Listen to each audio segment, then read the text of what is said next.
Yeah, so good evening, guys. So thank you everyone for joining. So today we are going to see about Linux admin introduction.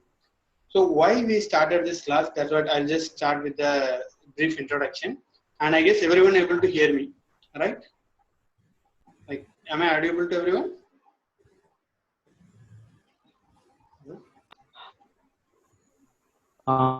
Yes, G. Okay, yeah, thank you. Thanks for the response. Thank you, Ji.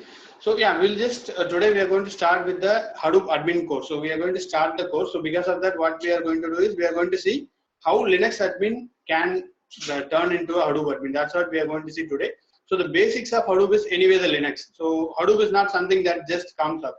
So the entire Hadoop is built on top of Linux only. The mostly industrial system, everyone, they are using Linux for the Hadoop. So the Linux is very efficient for even to work on development. Also, the basic Linux is enough needed, and also as an admin, you need to know each and everything in Linux. So that's what we planned this session, and this session is going to be taken by Basil. So it will be in English, and he'll be taking through the each and everything and in that Linux process and why do you need to be admin and what is admin, what they do, what's exactly happening in the day to day, and what is the exactly we need to do. So those things will be explained by Basil, and he's very well experienced in IT, around 2.5 years experience, and very passionate person I've ever met in Tamil Bhumi group.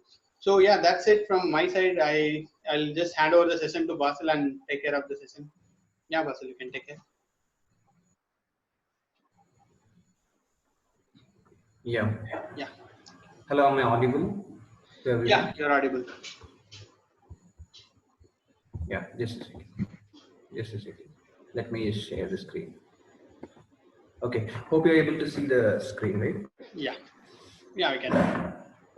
Okay, so first of all, I would like to thank Arumugam for giving me an opportunity to take session on this particular topic. So we welcome you all on behalf of Tamil Bhumi, and this is just an introduction, a demo all about Linux. Okay, as we are taking up sessions on live, you can always ping on the chat box or just unmute your mic if you have any queries, and make sure that all your queries are cleared at the same point. Okay, so you can just chat as well. You can just ping me on the chat box if you have any issues with the subject. Okay, so let me just check. Yeah. So hope I'm audible, right? Let me know if there are any issues. Yeah, sure, Basil. You're audible. Fine. Yeah. Fine, sir. Okay, nice. Okay, so we'll start. Okay, so this is all about Linux. We, as coming to my background, I have been working as Linux admin as well as I was into Linux administration for 2 to 3 months and then moved into Hadoop. I have a total work experience of somewhere around 2.5 years in the same field as Hadoop administrator. Now I'm into development as well. I take up small jobs of Python and then I take up development in Spark. So this is my overall background. Coming to the technology end, I have been working with Hadoop as well as with Spark and basics of Hive and Pig. So this session, the main motive behind the session is to intimate you guys regarding the importance of Linux. As every activity that we do on Hadoop, everything is built on top of Linux. So it is very much necessary for you guys to understand the importance of this particular operating system and why the developers have chosen Linux for Hadoop. So there is some link wherein Windows are not able to compensate. So they have come up with Linux, which is able to start the session. I would just like to, I would like to get to know you guys. So do you mind unmuting your mic and introducing yourself? Just your name and basics. That's it. Your background.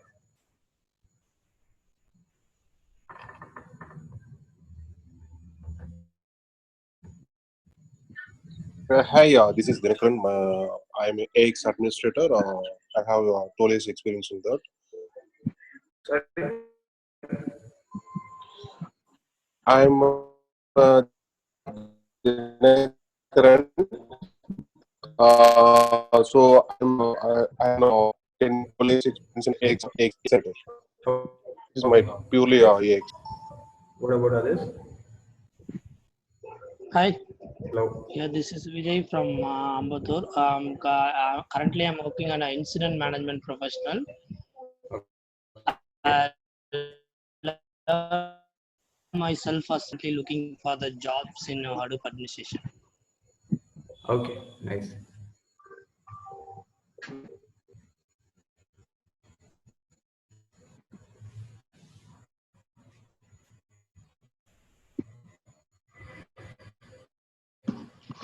Oh, hi. I'm. I have like a 10 years of experience in data warehouse project, like which involves like ETL and reporting.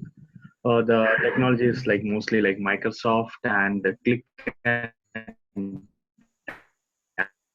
Tableau.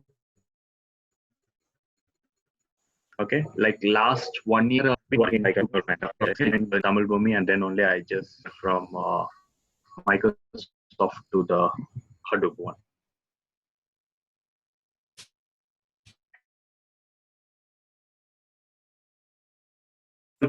Like, development, but to get like knowledge of Hadoop, I feel. Next. So Satish has messaged that he is from Singapore and he is working on logistics.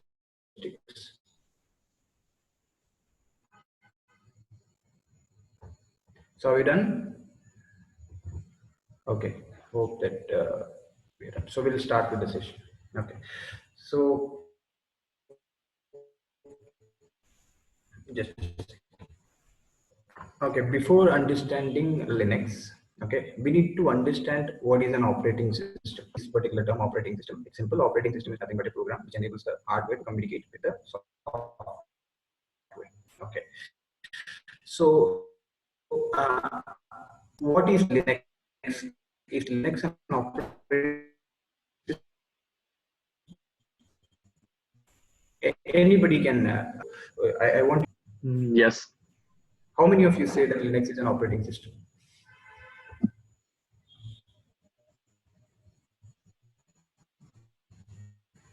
Yes, Linux is operating system. No. Yeah. Okay. So sorry to be blunt. I mean, Linux is not an operating system. Okay. So we need to make this particular thing clear, crystal clear.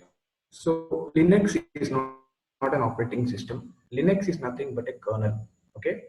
It's the name of a kernel. So kernel is just a part of an operating system. So let me be specific and clear on that part before starting the session. Linux is not an operating system. Okay, so Linux is the name of the kernel which was developed by Linus Torvalds. So kernel is completely different aspect, and there are some other elements to compensate operating system. So Linux is kernel is the most important part in operating system. So the name Linux derived from the name of the developer. So Linux was developed by Linus Torvalds. Okay, so there are n number of components apart from the kernel, that is the compiler. You have a C compiler, you have GUI. So there are n number of things which consist an operating system. So kernel is one among those components. Okay, so what is Linux first of all? So Linux is nothing but a kernel which acts on top. Like kernel is the most important component in the operating system. Okay, so we'll get into little bit of history before understanding the concept. Okay, so there was a person named Richard Stallman. So Richard Stallman was the one who worked with Xerox. Okay, you would have heard of Xerox, right? So he was very much interested in learning. Please stop me at any point if you have any queries, because this is complete. I would be completely unaware if you have any queries. So feel free to raise questions if you have any doubt. Okay, so coming to the history. So there was a person named Richard Stallman. So he initially he worked with the Xerox company. So Xerox was at that point Xerox had a good operating system. So he came up with an idea. I mean, he thought of developing an operating system by his own, and he went and he approached the concerned person of Xerox and he asked regarding the source code. So at that point, source code was not supposed to be shared. So everything was disclosed. I mean, it was licensed. You won't be able to get the source code. So, Richard Stallman was completely disappointed as he was expecting the source code. So he came up with the idea of creating an operating system which would be open source. When I say open source, it doesn't mean that it is free. Open source means you can see the source code. You have the liberty to see the source code. So he came up with an idea of creating an operating system, and he named the operating system as GNU. See, this is the name of the operating system, GNU. GNU is nothing but it's GNU, not Unix. Okay, so the full form of GNU is G stands for GNU, the name itself, N stands for not, and Unix, U stands for Unix. The reason he kept this name was because Unix was a licensed operating system at that point. So he came up with GNU, that is GNU, not Unix, which is free and open source. Okay, so they had all the components except the kernel. So they were falling short of kernel. At that point, Richard Stallman approached Linus Torvalds, and Linus Torvalds had a kernel. The name of the kernel was Linux. So what they did was they combined the kernel along with the subcomponents of GNU, and they made GNU Linux. So when somebody asks you what is Linux, don't intimate them that Linux is an operating system. Linux is just a kernel. So what is an operating system? The name of the operating system is GNU Linux. GNU in the sense all the components apart from the kernel, and Linux is the kernel.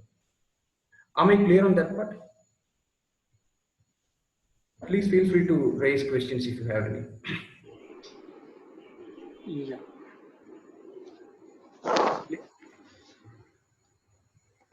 So I just have one question, Basil. So what is the like Windows also should be having some kernel, right?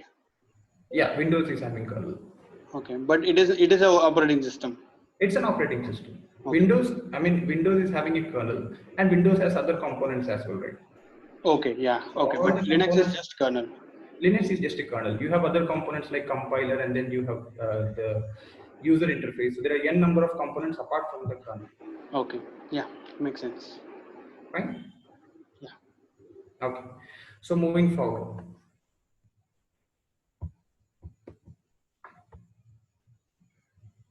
Okay. So what is Linux? So Linux is a generic term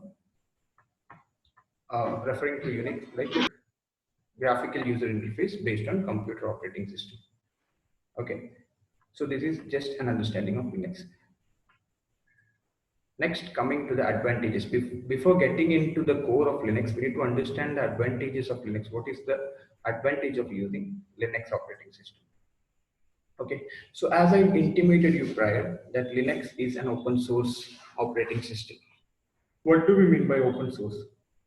Anybody? What do we mean by an open source operating system?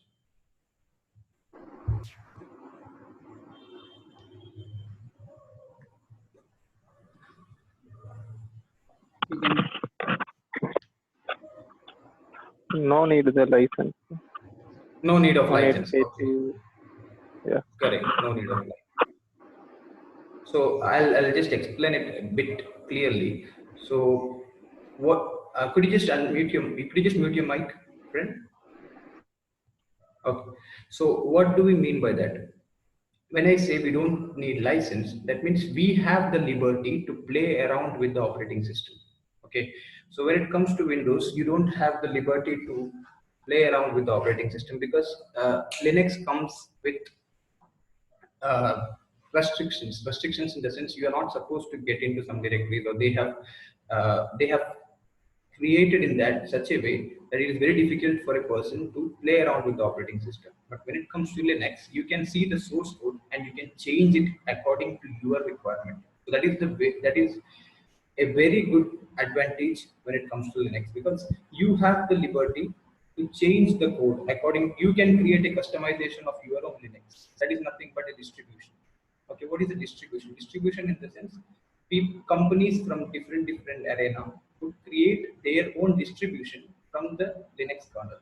So there are n number of distributions I have listed here. So we have Ubuntu, PC Linux OS, Fedora, CentOS, OpenSUSE, Debian, FreeBSD, Linux Mint. So there are n number of distributions for Linux, and people keep on, developers keep on creating distributions according to their need. So you can also create your own Linux. I mean, if you are good with, if you have a requirement, you can create your own Linux and you can work accordingly.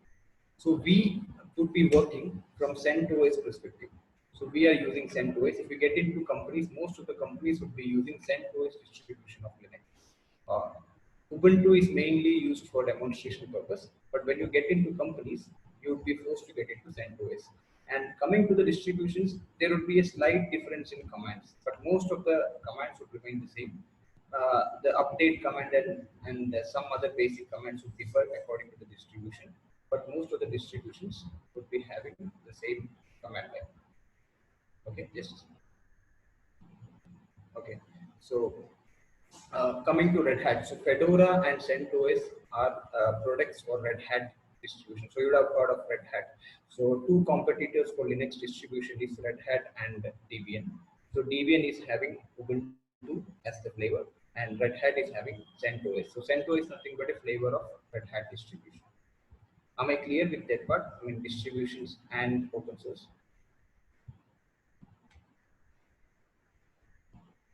Do you have any queries till this point? So all Linux, all open source should not be freeware, right? Sorry, I didn't get it. All open source should not be the freeware, right? Yeah, it is absolutely free. All the distributions are free. No, all distributions I understand, but all the open source, entire open source is free, or there could be something as for commercial. Commercial, yeah, you have commercial thing. Okay, when it comes to Red Hat, the Red Hat distribution is free, but you will have to pay for support. Support in the sense, if you get into some problem, you will have to pay for support. I mean, you have to pay, and Red Hat will solve the issue. But the distribution is completely free. Okay, yeah, got it. Right? Okay. So moving forward. Secure. Okay, so Linux is completely secure compared to Windows, because you would have you can just Google it. You will find that most of the servers are Linux-based servers, as it is efficient and secure. Companies tend to use Linux compared to Windows. Now, the reason why it is secured is because of its shell. You have a shell which protects the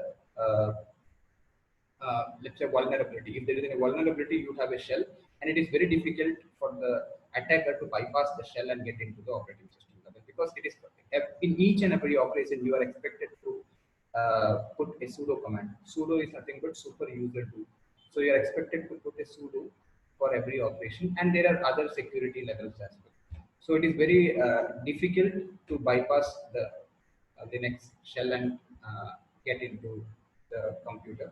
So compared to other operating systems, Linux is completely secure. So that is the reason companies are opting for Linux servers compared to Windows. Fine. Are we clear on this part? Security.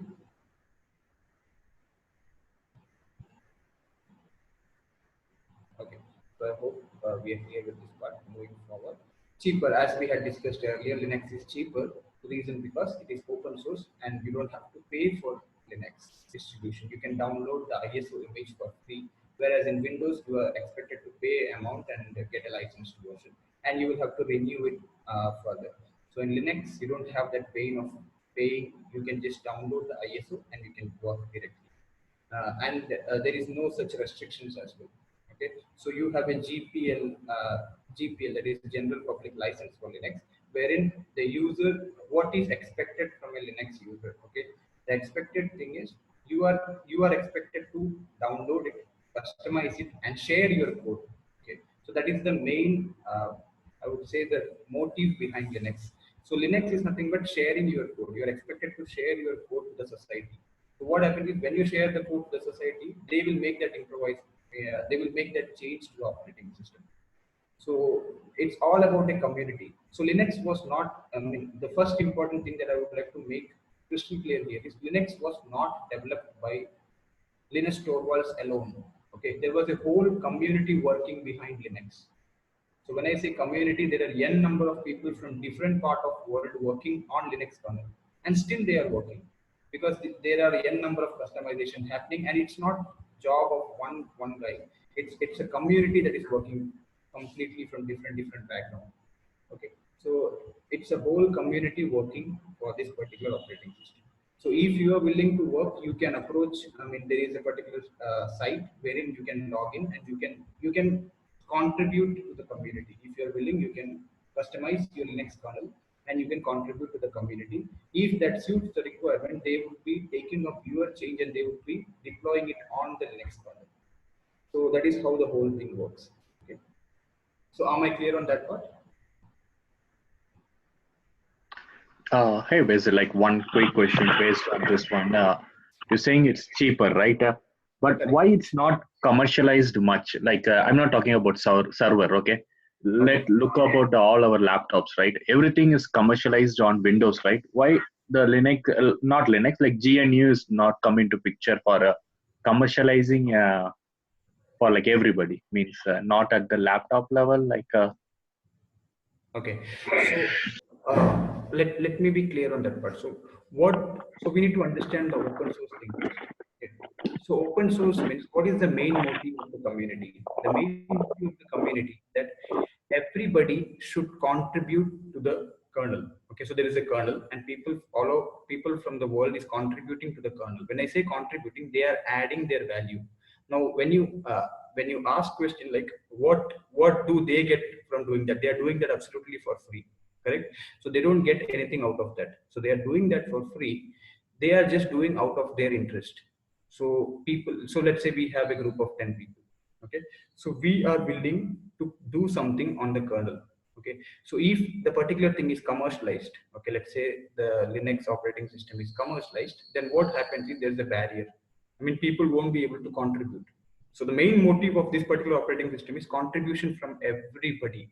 So if people want to contribute, they want this particular operating system to be open source. If you license or if you commercialize this particular thing, then the contribution, you are putting a dead end to contribution. And that would obviously affect the kernel. I mean, affect the operating system, because this operating system is, I mean, if you take Windows is completely developed by community of Microsoft. So here you don't have any such community. Let's say I work from India, I am willing to do some development on the kernel, I can do it. I mean, those who are people come in out of interest. There is no such community or no group. People anywhere from the world is contributing only because it is not commercialized. Am I clear? Okay. Okay. Okay. Fine. So this is the main advantage of Linux. As it is open source, people have the liberty to contribute to the kernel. Okay, and still they are working, and still changes have been made. I mean, clients should be requesting changes, and there are developers, n number of developers sitting all around the world and contributing the particular change. Okay. Moving forward, hierarchy. Okay, so hierarchy in the sense, in Windows you have drives, right? Okay, so here we need to understand the way how Linux architecture. Okay, so this is all about architecture. Architecture in the sense everything starts from the root directory. So there is just one root directory on top.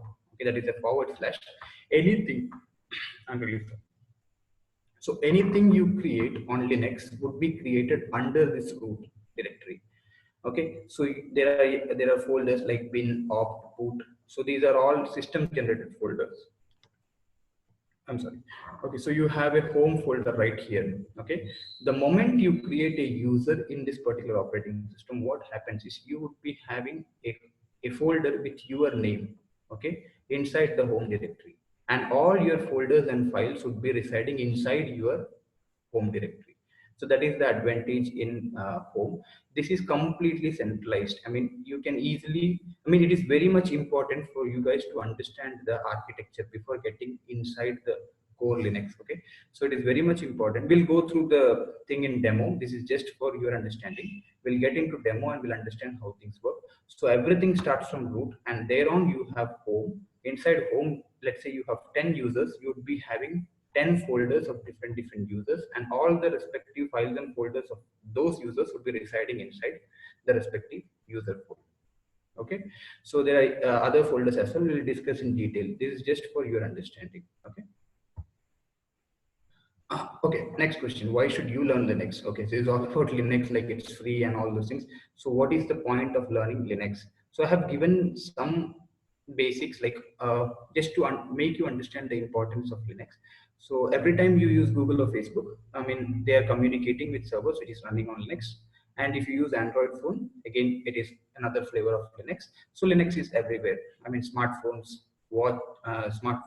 watches, you have Linux inside the hood of your car as well. So there are there are most of the electronic devices are getting into Linux. Okay, so Linux servers are being used in worldwide. Fine. Now coming to our perspective, okay, so I got to know that many of them are aspiring to get into Hadoop administration. Okay, so let me just make you understand that if we have a number of distributions in Hadoop as well. Okay, so the distributions are Cloudera. Okay, you would have heard of Cloudera. Many of you would have heard of Cloudera, Hortonworks, MapR. So there are n number of distributions of Hadoop. Now this might wonder that the distributions, the distribution that is Cloudera and Hortonworks are working on CentOS. Okay, so they have CentOS installed on Cloudera. Same goes with Hortonworks. They have CentOS installed on Hortonworks, and they do their operations on CentOS, which is nothing but a flavor of Linux. Okay, so if you get into a company, you are expected to work on CentOS, which is, I mean, when you're working on Cloudera, that means you're working on CentOS. It's as simple as that. So you are expected to work on the command line interface. So it is very much important for you guys to understand the importance of Linux and then getting to know about the command. You won't be working on the GUI level. There is no graphical user interface for our session. Okay, we will be having sessions on command prompt. Like everything is done from the command prompt. So we won't be using distribution for time being. So we will be working on Linux, on CentOS, and we'll be downloading that Apache tarball, Hadoop tarball from Apache site, and we'll be doing everything from the scratch. So when it comes to distribution, they would be everything is pre-installed. You don't have to take the pain of installation because everything is pre-installed. So you just have to, just work on Linux, work on Hadoop. What is the advantage? So let me just explain you the advantage of working from the scratch. Okay, so when you work from the scratch, you get to know things better. So that is the main motive behind the course. So when you work from the scratch, you don't have those GUIs or those buttons. Everything needs to be done from command prompt. So the initial session for Hadoop administration would be on Linux. So we'll go through some basic commands which are required for Linux, and we'll understand Linux, because ultimately if you're not good with your command, then it would be very difficult for you to get into Hadoop administration. Am I clear on that part? Yeah. Okay. Feel free to raise your queries if you have any. Okay. Next. So role of a system administrator. So here I have just mentioned the role of Linux administrator. Okay. So Linux administrator. Yeah. So one quick question. So Abhijit asked, like, what level of Linux expertise required for the admin? Which admin? Hadoop admin or Linux admin? This is about Hadoop, Linux administration. Okay. Now the question is, what level of Linux expertise need for admin? Hadoop admin. Sorry, Hadoop admin. How much he should know about Linux? Yeah, I will come to that.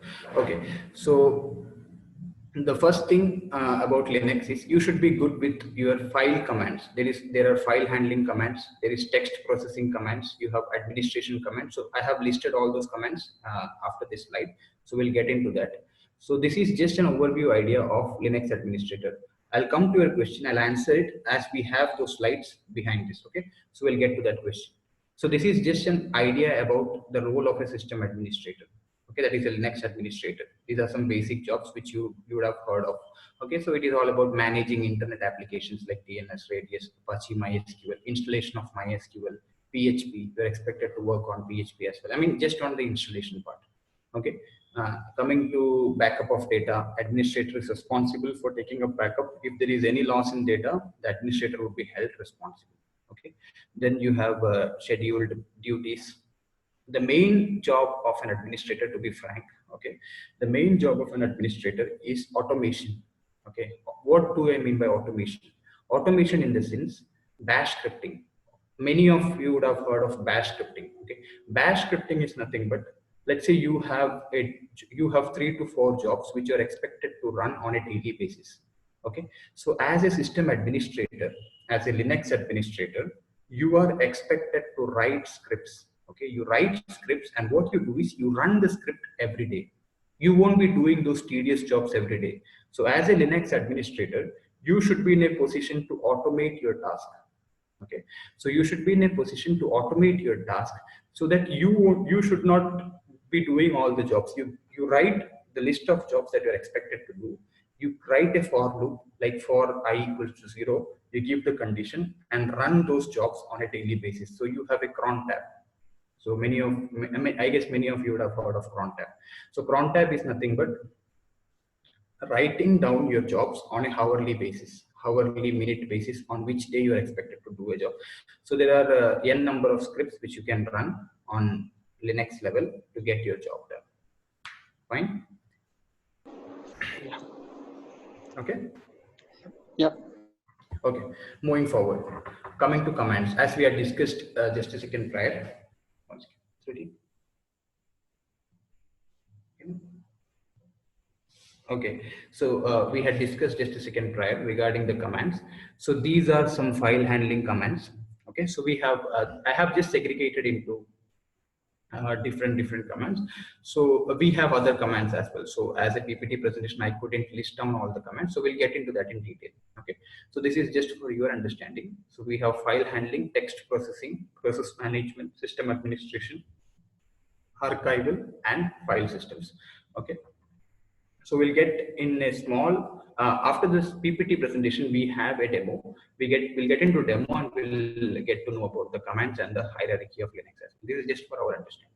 Okay. So file handling commands in the sense listing the directories, changing directories in the sense getting inside a directory, making a directory, deleting a directory. Okay. So these are just basic commands for file handling. Then again, PWD, that is present working directory. As we stated earlier, everything is command line interface, so you won't be knowing where you are residing. Like when you get into a directory, for the proper understanding of your location, you need to type PWD, that is present working directory, which will intimate you the current location. Vim, that is a text editor, and CP copy, MB is move. Text processing, so cat is nothing but concatenate. You can use cat to view to concatenate text. Echo is used for printing a particular text.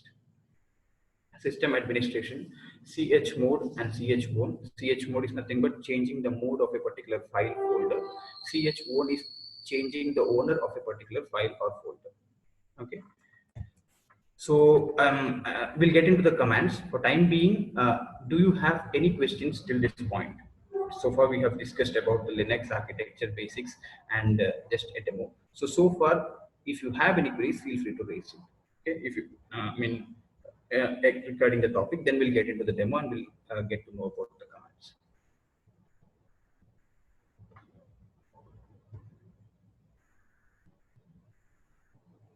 I just have one common question. Everybody has: is Linux hard to learn? Linux is, there is a misconception wherein people get into a wrong impression that everything is command line. You don't have that GUI thing, right? So people get under a wrong impression that it would be a difficult thing. But to be frank, as working in this particular environment for past 2 years, I got to know that this particular thing is very easy. You don't have to stress yourself for the command thing. If you understand things clearly, okay, what is the use of CD or MKD, it would be a cakewalk for you guys to learn things. So as my personal experience states, I didn't find Linux hard as it is. It said, when people have a misconception stating that you don't get the liberty of using GUI, right? So they get under the wrong impression and they come up with a conclusion that it is hard to learn. But personally, I don't I find it very much interesting, and I hope you would be sharing the same wavelength. Okay, that's great. And one more question I had. It's not a question; it's a common question. Like in Windows, we feel we don't have much control. So, but Linux we have much control, but it's kind of different. So, as I think you should have used both. So, what is the difference in terms of administrative way? Linux Okay. versus Administrative. Okay. So as the question states, you have the liberty. Okay. Liberty in the sense you will get to know about the operating system completely. I mean, if you have a sudo, there are 3 different types of users in Linux. Okay. So let me first make you understand that part. So we have a root user. Okay, root user is considered as a super user who is having the liberty to do anything on that system. Okay, anything in the sense you can delete the boot directory as well. Boot directory is the one where you have a grub boot which loads each and every time. So no user is supposed to delete that grub boot folder, but as a root user you can do anything on that particular system. Okay, second one is administrator. Administrator is the one who can do the same level of operation as a root user with the help of sudo command, that is super user do. And third one is the standard user, and standard user is having some limitations. Standard user is not supposed to do all the operations compared to root user. I mean, he is having limitations as in deleting the folder. He'll have to approach the administrator to do the system level operations. So coming to the Windows background, in Windows you don't have that liberty as root user. I mean, you have n number of restrictions. You won't be able to get into the bin directory or grub directory. You won't be able to see that. Okay, so n number of restrictions when it comes to Windows. In Linux, if you assign as a root user, you can do anything on the operating system, to be frank. Okay. Yeah, thank you. Okay. Hope I'm clear with that part. Okay, so now we'll move into the demo. Okay, demonstration. Just a second. Okay, so I'm using Windows system wherein I have installed, I have cloned CentOS. Okay, so I have cloned CentOS in my VirtualBox. So I'll get in. So you can see I have cloned 4 clones of CentOS. We had discussed just a, I'm sorry. Okay, we had discussed just a minute prior regarding the distributions. So CentOS is a product of Red Hat. So and I have Cloudera VM installed as well. Cloudera VM is nothing but a distribution of Hadoop. Okay, so indirectly Cloudera uses CentOS. So we will be doing all our demos on CentOS.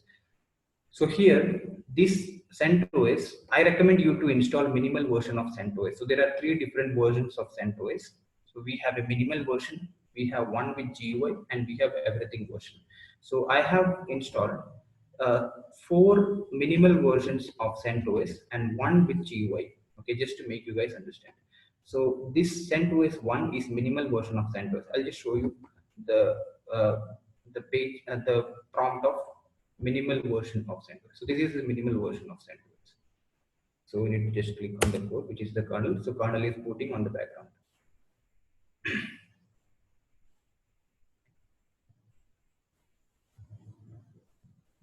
So it would take hardly 2 to 3 minutes to load.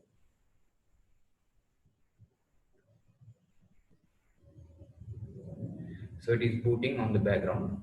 It's CentOS Linux 7. So here you don't have GUI, it is completely command prompt.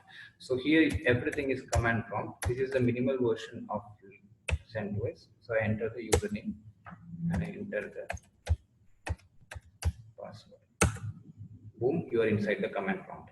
So you don't have GUI in this particular scenario. So everything is command prompt. You are expected to type the commands and work. So we would be using this particular flavor of Linux in our sessions as well. So I have downloaded the GUI version of CentOS as well. I'll just switch on the GUI.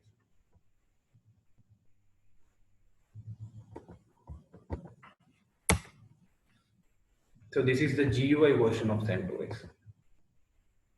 So the only difference with both this clone is you would be having a GUI for this particular CentOS. whereas you won't be having a GUI in this scenario. Everything would be command prompt. If you want to download a particular file, you will have to enter the command and download it. Whereas in GUI, you have the liberty to go to that particular website, click and download. So that is the only difference.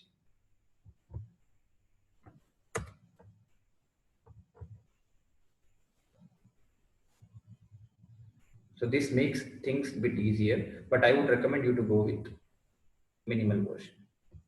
This is just for your understanding. Okay, so this is the GUI version. So I'll just log in.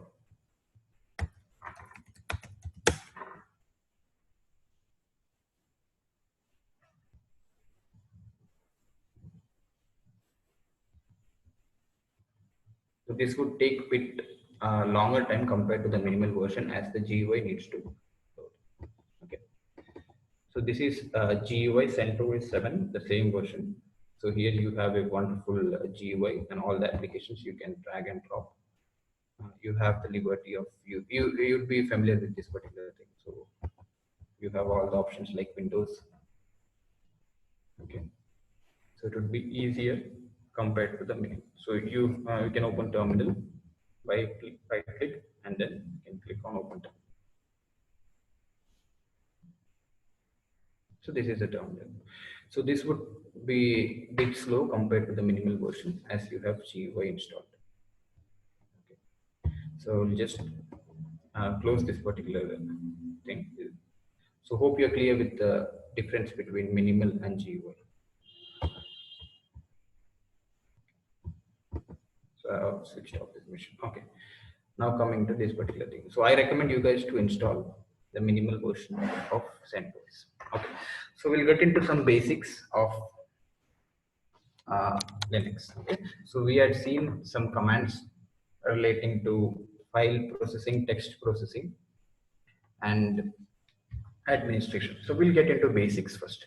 Okay. So before we get into basics, make sure, so this is completely practical thing. Okay. So feel free to stop me at any point if you're not understanding. Okay. Okay. I'll just maximize this. Fine. So right now, the first thing that I would like you guys to understand here is you can see Hadoop 1 here. Okay. So Hadoop 1 is nothing but the name of the user. Okay. So Hadoop 1 is the name of the user at the rate localhost, in the sense the host name. So first one is the name of the user and second one is the host name. And you can see a tilde sign right here. So tilde is the location where the user is residing. Okay. Location in the sense, as I stated earlier, every user would be having its own home location. So Hadoop 1 would be residing inside home Hadoop 1. I'll just demonstrate that by typing pwd. Pwd is present working directory. So when I hit enter, I could see a home directory, that is home / Hadoop 1. You can see it clear. So it's home Hadoop 1. So any user you create, let's say I create a test user. Okay, what would happen if I create a test user? Obviously, it would be created inside the home directory. So I would be having home test user 1. If I create test user 2, then it would be home test user 2. So every user would be having a separate directory and all the files and folders are segregated into that particular respective folder. Okay. Hope I'm clear with that part. Okay. Now coming to the architecture. Okay. So everything starts from root directory. So we'll get into root directory first. So CD is nothing but change directory. Okay. Change directory and I get into root / intimates root directory. So I hit enter. Now you can see that the tilde has been changed to root here. That means I have got into the root area. Okay. So when I do a ls, you could see all the folders that I had listed in the PPT. That is bin, boot, dev, etc, home, lib64. So these are all system generated folders. Okay. These are all system generated folders. You have a bin and sbin. Bin and sbin would be consisting of script files, which is required for the operating system. Okay. So now coming to the home directory. So we are concerned with the home directory because the user would be existing inside the home directory. So I get into home, that is CD. As I'm residing inside the root directory, I can just always confirm using pwd. So I can see that I am residing inside root. The moment I get inside home, it would be /home. Okay, so now I'm inside home. Now I type pwd, it's /home.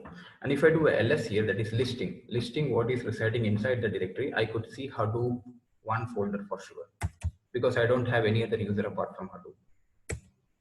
We can see right here that I have Hadoop 1 folder. Okay, so when I get inside Hadoop 1, I could see all the folders and files for that particular user, and all the folders and files would be named as Hadoop for sure. So I can just demonstrate that as well. ls-l, that is listing all. Okay, so ls-l would show me that all the files and folders except the new file. Okay, new file was created by root user. Except new file, all the folders are, the folders are owned by Hadoop 1. Okay, so the first one is the name of the user that owns the particular directory, and the second one is the group name. Okay, so you have a user and you have a group name. We'll do that with the root location. So I'll go to root location and I hit enter, and I do a ls-l. Obviously all the files and folders residing inside this particular location would be owned by, can you guys tell me who would be the owner of all the files residing inside the root location?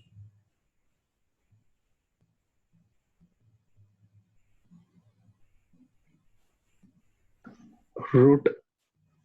Obviously all the files and folders residing inside this particular location would be owned by root. Okay, so you can understand this clearly. The moment I get inside home, okay, so I get inside home, I do a ls-l. So from this particular location, it is taken over by Hadoop 1. Okay, till that location, all the files and folders are owned by root. The moment I get into home, the file and folder is taken over by Hadoop 1. So the main thing to understand here is root user can do anything with files and folders. Okay, root user is having the liberty to do anything with files and folders. When I say anything, root user can delete this particular folder, Hadoop 1. But Hadoop 1 cannot delete the folders residing inside root, because that is owned by root. As I stated earlier, root user is having the liberty to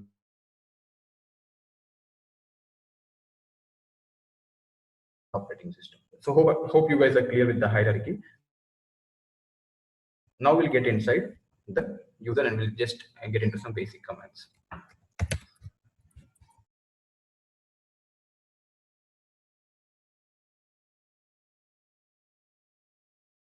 Okay, so what is the first command? The first command is creating a directory. So it is mkdir, make directory, and then the name of the directory. So I write as test1. So test1 is the directory that I create. Okay, so icon is created right here. Okay, so getting inside test1, if you want to get inside a directory, you can type cd and then test1. So you are inside test1. I type pwd. Could anybody tell me the absolute path from root location? Anyone? What would be the absolute path from root location? Not the relative one, the absolute path from root location. Anybody? The absolute path for test1 from root location.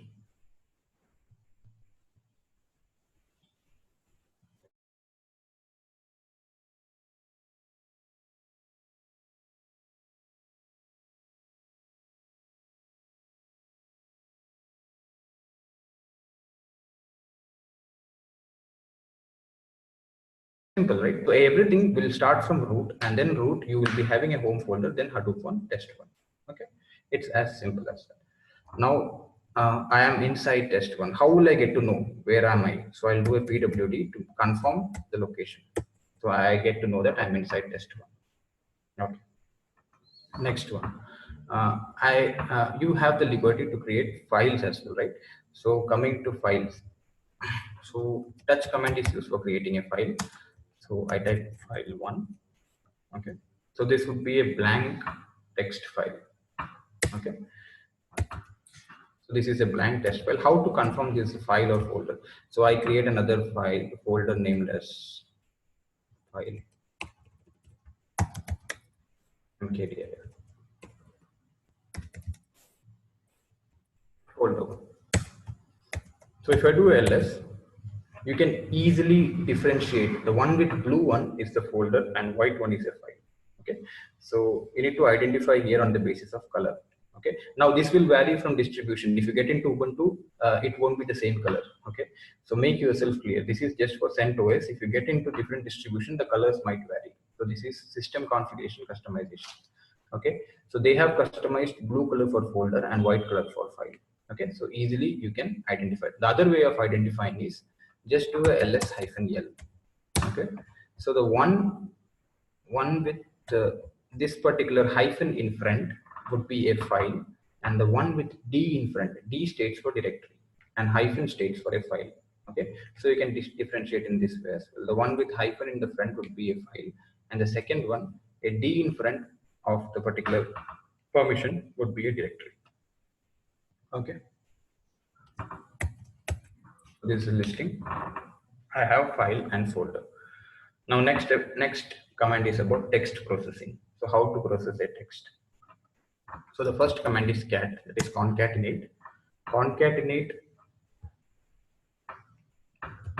file1. Okay, so cat file1 is used to view the contents of particular file. So you guys would be knowing that very well, that file1 is empty for sure. So if I do a cat file1, I won't be seeing anything inside file1 as the file is empty. So I hit enter. I don't see anything as the file is empty. Okay, so what I do is I'll add some contents into file1 and we'll see the difference. Okay, so we use text editors for adding content inside file. Okay, so the text editor we will be using is Vim, that is Vim Improve. So this is a text editor. You have other text editors as well. We have Nano text editor in Ubuntu, and you have gedit. So we and most of the companies are using Vim. So I just want you guys to understand this. Vim is not that easy compared to other text editor. It is a bit difficult as the commands would differ. Okay, so we'll get to know about Vim. So this is just for understanding. So we have Vim text editor, and then the name of the file that you want to edit. So it is file1. I hit enter. So what happens is I would be redirected directly inside the page. So now I'm inside the page of file1. So I can write the contents that I need to print. Okay, so you need to press I for insert mode. You cannot just like that write in Vim. You need to press I. You will get into a insert mode, and now you can write your content. So I write the content as hello everyone. So I wrote the content hello everyone. After writing the content, you need to press escape command and then a colon W. I'll just show you right here. You can see W here, okay? W and Q, okay? For saving the changes, and put an exclamatory mark on the end, okay? So W, Q and exclamation. I hit enter. So now you can see the file has been written, okay? Now I do ls. Now when I do a cat command for file1, I could see the contents that I have written inside file1. See, I can view the contents written inside file1.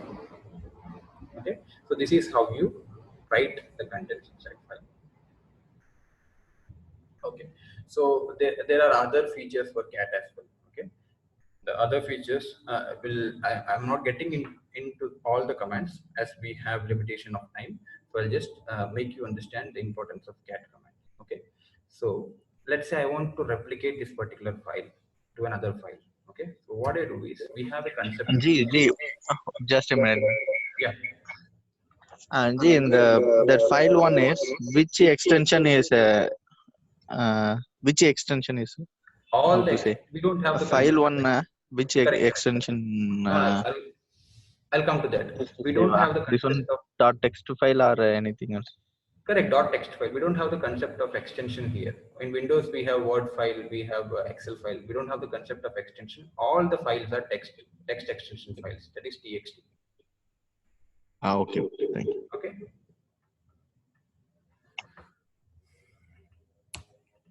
So we have the concept of replicating the data. Let's say you want to replicate, let's say you want to replicate the contents of file 1 to a new file.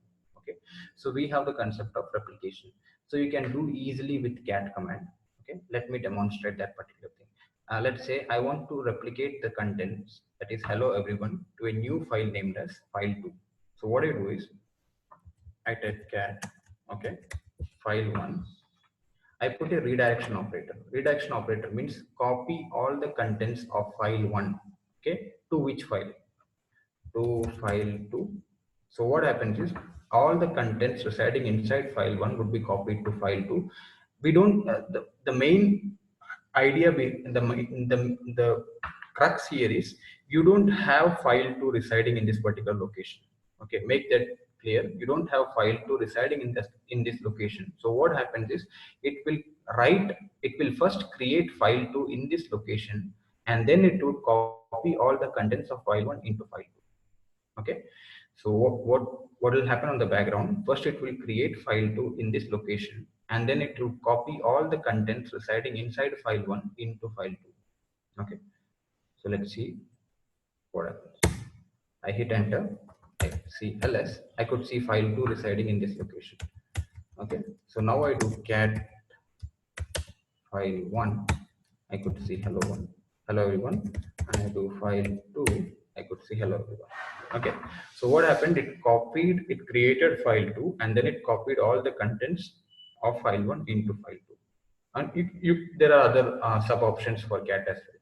Okay, as we are restricted with time, we will deal that in detail later. Okay, next, echo command. Echo command is used for printing something on screen. Okay, so echo hello everyone. So what happens? It will print hello everyone. So I could change the statement hello all, hello all. You can redirect echo output as well. Okay, so I'll redirect the echo output. So hello all, I redirect it to a new file. So file 3. So what will happen? It will create file 3, and it would copy the content, that is hello all, into file 3. Okay. So now I do a ls, I could see file 3 right here. So if I do a cat of file 3, I could see hello all. Hope I'm making sense, guys. Please feel free to raise your queries if you have any. Make sure that you're understanding. I need to make sure we are all on the same page. Okay, feel free to raise your queries. Are you all clear till this part?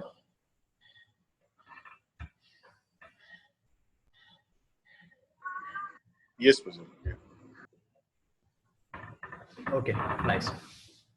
Now coming to system administration commands. Okay, so system administration in the sense you have the liberty to change the permission of files and folders. Okay, that is a very crucial part. Okay, you can change the permission of a file or folder. Same could be done for the owner as well. You could change the owner as well. Okay, so that could only be done provided you are root. Okay, so what I'll do is I'll switch to root user. Okay, so we have two users right here.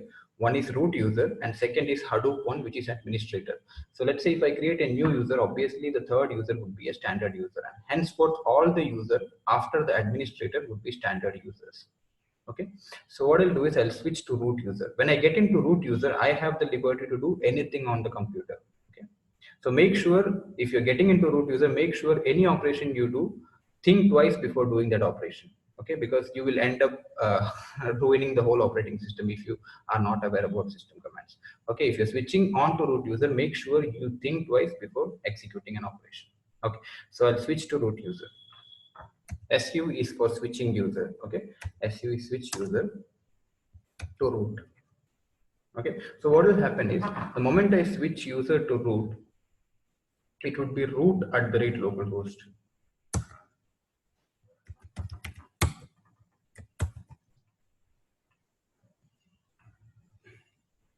So now it is root@localhost. Okay. So now I have the liberty. I can do anything on the computer as I am the super user of the operating system. So in companies, the administrator would only be having the root access. No, developers won't be having root access. Okay, so you as an administrator is responsible for the operation. The company has given you the liberty to do anything on the operating system. Okay, developers and other colleagues of yours won't be having root. Okay, so you are assigned to give permission for other users. Okay, so now we'll just change the permissions. We'll understand the permission. Okay, Arugan, do you mind stretching for another 10 minutes? It's already 9. Hello.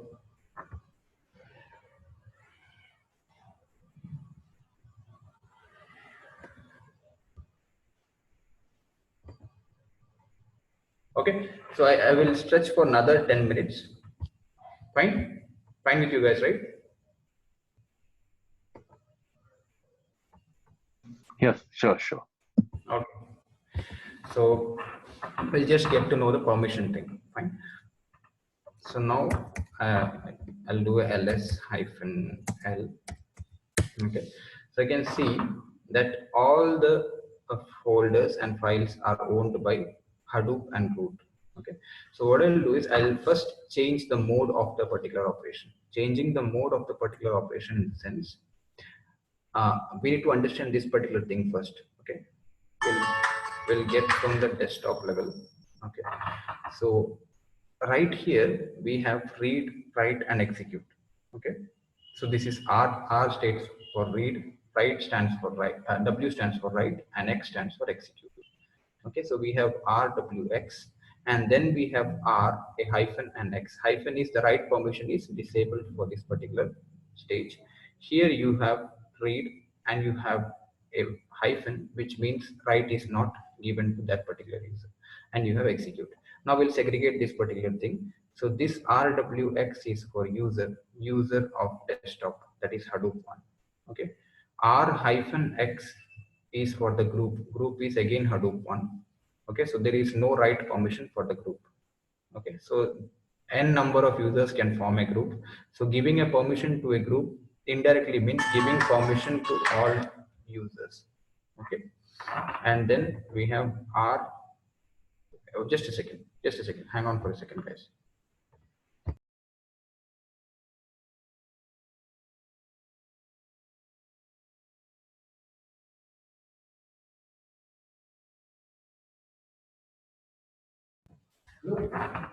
Okay, so we have read, write, and execute. Okay, so we'll try. We'll understand this thing first. Okay, before getting into the subject. Okay, just a second, please.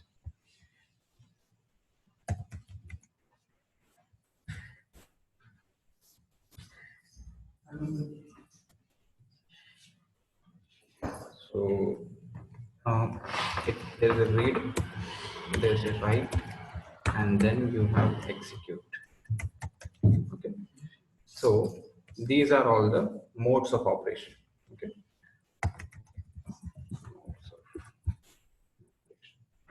it's read, write, and execute, and everything comes with a number. So there's a number specified for each mode of operation. So 4 is for read, and then 2 is for write, and 1 is for execute. Okay, so it's 4 to 1 concept. Okay, so you have a total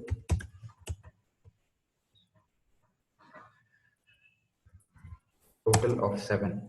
Okay, which is read, write, and execute. If you want to give a user read permission, then you'll have to go with 4. If you want to give write, then 2. If you want to give execute, it is 1. If you're willing to give all the permissions to the user, then you need to go with 7. Okay, we'll see that particular thing. Okay.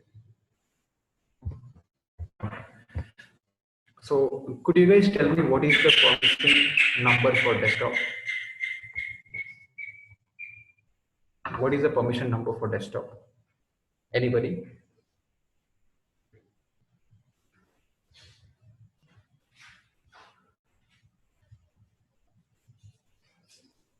Hello? 731. Sorry? 731, 7 for Hadoop, 3 for group, and 1 for others. 731. Okay. 755 for desktop. 755. Correct. So this is 755. Okay, I'll make that clear. So 4, 5, 6, 7. That is 4 for read, 2 for write, 1 for execute. That is 7, and then 4 and 1. That is 5. Okay, because read is 4 and execute is 1, so 5. And then again for others it is 7 plus 1. 4 plus 1. That is 5. Okay, I'll demonstrate that. We'll make that clear. Okay. So now I'm going to remove all the permissions from desktop. Okay. So chmod 000 for desktop.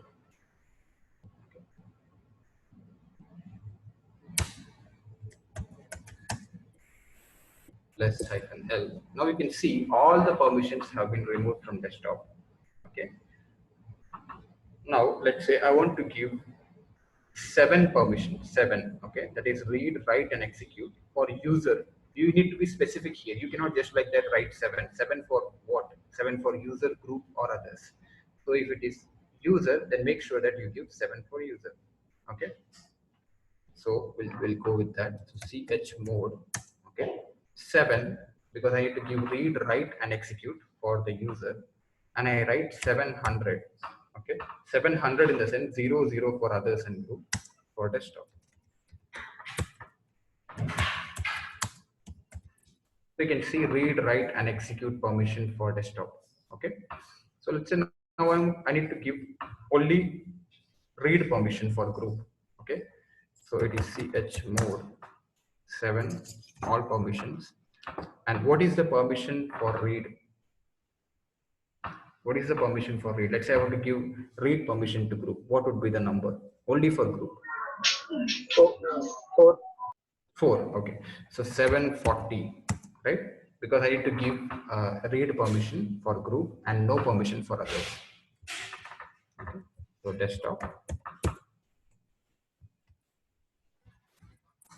ls-l. So you can see only read permission is given to the group. So this is how next we'll see about write permission. Okay, so I'll remove the read permission from group and I'll give only write permission for group. Okay, Abhijit, you have any query? No, I'm good. Okay, so we'll see how to remove the read permission and we'll give a write permission for group. Okay, so chmod 7. Okay, write permission is, what is the write permission? 2. 2. Okay, 720 for desktop.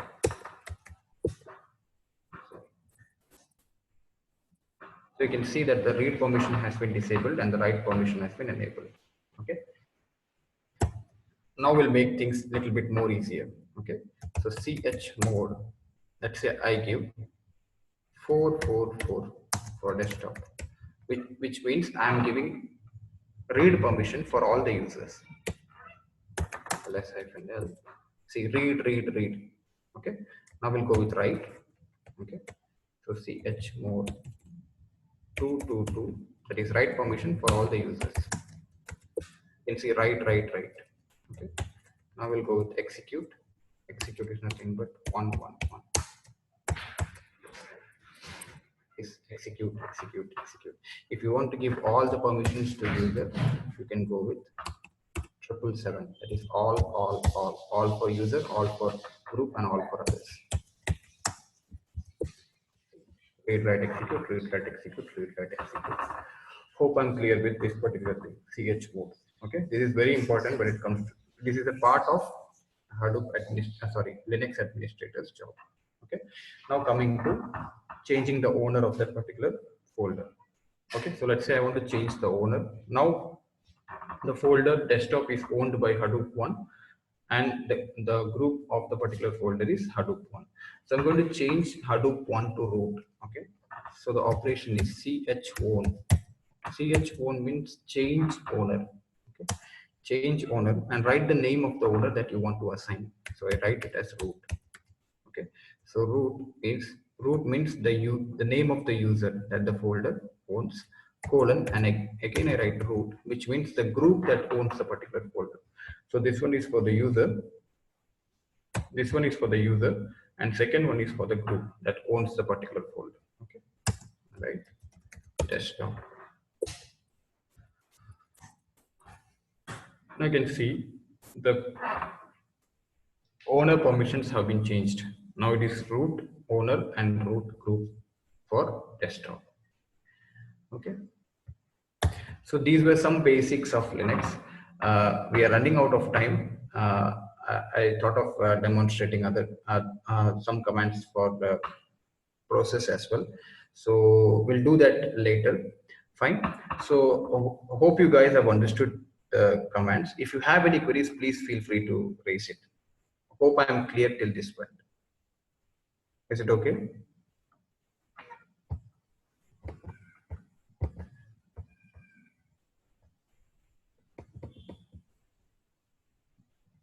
How to create group, Sanjay? Okay. What about others? Ramesh Kumar. Ramesh, could you just write down? You might be knowing, right? What is the command for creating a group? Ramesh Kumar had answered Sanjay. Like, what is the command for creating user? What is the command for creating group? Ramesh Kumar. Yeah, group add and group name. Group add command and following group name. Correct. Group add command and following group name. Group add would create.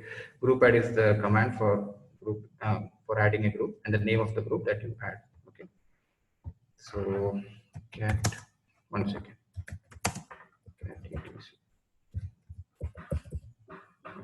So you have a file named as group right here. So what happens is the moment you add a group, the group would be added in this particular location. Okay. So the moment you add a user, the user would also be added in this particular location. I'll just demonstrate that thing as well. Okay. So I'll create a user. Okay. So user add, I write test1. So what will happen? The user is added, right? So now I do etc group. So you can see here that the user is added right here. Okay. So the moment you create a user, everything is added into this particular location. Okay. So cd etc. In etc, you have a file named as group. Okay. So all the entries that you make would be added into this particular file. Okay. This is a system generated file. How to assign a particular user to a group. Okay, so Sanjay will get in detail for time. For time being, we are running out of time. Okay, so we'll get into that in detail. For sure, your queries will be clear. Okay, so we'll get into that in detail. How to add a user, how to add a group, how to assign a user to a group. All these questions should be clear. Okay, I'm really sorry because we were expected to close the session by 9. We'll take up your queries for sure and we'll answer that. So far everything is good. Do you have any queries till this end? Good. Okay, fine. So hope I'm clear till this part. Fine. So let me know if you have any queries. Hope you have my mobile number. Okay, you can post all your queries into the group. I'll be looking through the queries and I'll be answering all the queries and I'll make sure that no questions goes unanswered. Okay, all your questions should be answered. I'm really sorry. For time being, I won't be able to take up more queries as we are running out of time. So you can post all your queries on the group. We'll take up all the queries and we'll make sure all the questions are answered. And thanks a lot for your patience. Okay, I appreciate that. We'll looking forward for next session. Okay, let us know if you have any queries for this session. Make sure you post all your queries on the group. Okay, so we're all good. Yeah. Yes, boss. Thank you. Thank you. Thank you. Yeah, thank you. Thanks, Basit, for the excellent session. Thank you. Yeah. If you are not in the group, you can just find the description. We have a group, like in the video description, we will be having the group link so that you can join the group. And from next week, 4th onwards, we are going to start the Hadoop admin class. So if you wanted to join, you can join the class. So thank you. Thanks everyone for joining the session. Thanks. We'll meet in the next session. So what time next week? Next week, it is 4th of August, we are going to start the session. And Okay. that will be 7 to 9 night daily, like weekend. 7 to 9. Okay. Okay. Anyway, you can keep the updates, right, in the group. Yeah, Right? in the group, we will be posting the update. Okay. Fine. Thank you. Sure. Thank you. Thanks a lot, guys. Yeah. Thank you. You can post your feedbacks also in the group. You can discuss if you find anything useful or if you find anything interesting or any of your questions. You can post in our admin group so that we'll have a conversation going. Yeah. Thank you. Thanks, everyone.